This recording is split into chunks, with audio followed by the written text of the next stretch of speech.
के जीवन का एक ही फंडा था कि मेहनत तो गधा भी करता है, घर बैठे जो कमाए समझदार वही होता है। इसीलिए उसने कभी नौकरी ही नहीं ढूंढी। इस बात से हालांकि उसकी पत्नी शिखा बिल्कुल भी अग्री नहीं करती थी, पर फिर भी सूरज को समझाना बेकार था।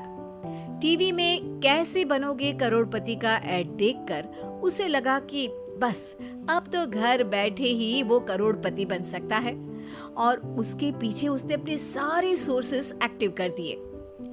2 हफ्ते में उसके कलीग के साले के पड़ोसी के बेटे का सोर्स निकलता है जो कि उसे शो में पहुंचा सकता है, और सूरज उससे मिलने चला जाता है। अच्छा, तो हमें मुकेश जी बता रहे थे कि आप हमें शो में पहुंचा सकते हैं। हाँ, उसमें कोई तकलीफ नहीं है। मैं कल अगर कोशिश करूँ तो इसी महीने में आपका नंबर आ जाएगा। अरे ये तो बहुत बढ़िया हो गया। अच्छा, वो सिलेबस और क्वेश्चन पेपर का कोई जुगाड़ है क्या? उसका तो कोई जुगाड़ नहीं है। तो वो वाकई में कुछ भी पूछ सकते हैं? हाँ, वो तो बच्चन जी पर है, जो पढ़ते हैं वो पूछ लेते हैं। पहली कोशिश फेल होने पर अब सूरज के सामने एक बहुत बड़ा सवाल था कि आखिर जवाब कहाँ से लाए। तब शिखा ने एक सजेशन दिया, क्यों ना सूरज अपने चचेरे भाई सुमित से मदद मांगे, जो कि यूपीएससी की तैयारी कर रहा था। हालांकि इतनी मेहनत करना सूरज को समझ में नहीं आता था, पर कोई और रास्ता ना मिलने पर वो आखिर सुमित से बात करता है। अरे सुमित, हमारा कैसे बनोगे करोड़पति के लिए सिलेक्शन होने वाला है। तुम हमें थोड़े चिट बनाने में मदद करोगे क्या? अरे भैया, चिट बनाए तो सालों हो गए, उसमें हमारा एक्सपर्टीज नहीं है, बल्कि आप बोलो तो हम आपकी पढ़ने में जरूर मदद कर सकते हैं। हट, कैसी अनाप शराब बातें कर रहा है तू। सूरज ने सुमित को मना तो कर दिया था, पर तैयारी करने के सिवाय कोई चारा उसे दिख भी नहीं रहा था। खासकर जब 12 के पेपर लीक करने के एक्सपर्ट शुक्ला जो भी हाथ जोड़ लेते हैं।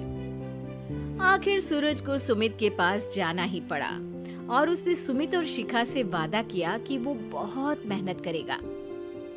1 महीने की तैयारी के बाद फाइनल हुआ कि शो से 1 हफ्ते पहले एक ट्रायल खेला जाएगा, जहां पर सारे रिश्तेदार ऑडियंस की जगह पर होंगे और शिखा सवाल पूछेगी। दूर दराज से भी रिश्तेदार आकर हाजिर हो गए देखने कि आखिर कैसे बनेगा सुमित करोड़पति। सब कुछ सेट था, और इतने में सूरज आकर अपना स्पीच देता है। ये 1 महीना मेरे लिए आसान नहीं था, पर अपने भाई सुमित और अपनी पत्नी शिखा की मदद से मैं इतनी दूर पहुंच पाया हूँ। मेरे मम्मी पापा के आशीर्वाद ने भी बहुत साथ दिया है मेरा। मैं उम्मीद करता हूँ कि आज के शो में आप लोगों को बहुत मजा आएगा।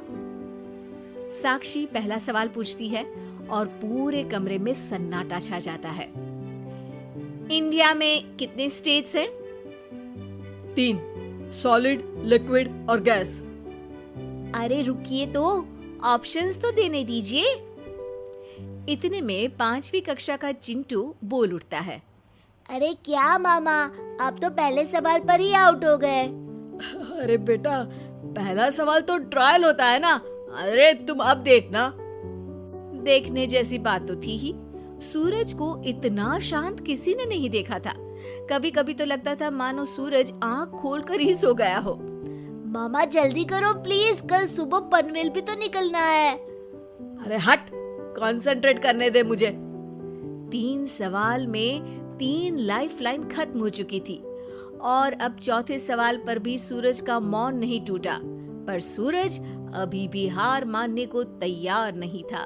उधर हर कोई सूरज को छोड़ सुमित को देख रहे थे। आखिर सुमित ने ही तो पढ़ाया था सूरज को।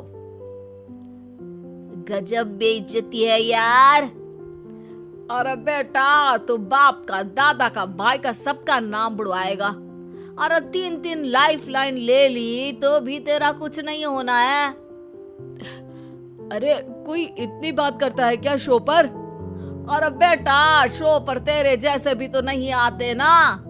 सूरज की ये जंग आखिर 1 घंटे बाद 5वें सवाल पर खत्म हो गई, जब उसने इंडिया के नेशनल बर्ड का नाम कहा, कौवा। अरे बेटा, मजा तो बहुत आया, बस थोड़ा टाइम पर खत्म होता तो आनंद भी आ जाता। ताने बारिश के बूंदों की तरह बरस रहे थे और सूरज को भी समझ आ रहा था कि ये करोड़पति बनना शायद उसके बस के बाहर की बात है। पर वो आखिर ये बात मान कैसे लेता? वो सख्त लौंडा जो ठहरा, उसने सोचा कि बेइज्जती तो हो ही चुकी है, पर अगर मैं हार नहीं मानूं तो शायद कुछ हो सकता है। शिखा तुम देखना, असली शो में आग लगा दूंगा, आग, करोड़पति बनूंगा मैं। हाँ, सब्जियां खत्म हो गई है घर पे, ले आओ। पहले पति बन जाओ, फिर करोड़पति बनना। अरे गजब बेइज्जती है यार। बेटा अभी तो घर पर ही हुई है, 1 हफ्ते में तो तुम देश के सामने करवा कर आओगे। वैसे जब टीवी पर जाओ ना तो बस अपने मम्मी का ही नाम लेना, ठीक है? कोई पूछे तो बोलना कि पापा नहीं है मेरे। अरे पढ़ाई की, पेपर निकलवाए, इतने सारे लोगों को खाना खिलवाया, क्या फर्क पड़ा? इसीलिए मैं कहता हूँ कि मेहनत तो गधा भी करता है, घर बैठे जो कमाए वही सिकंदर। लेकिन मामा, गधे भी जानते हैं कि हमारा राष्ट्रीय पक्षी मोर है।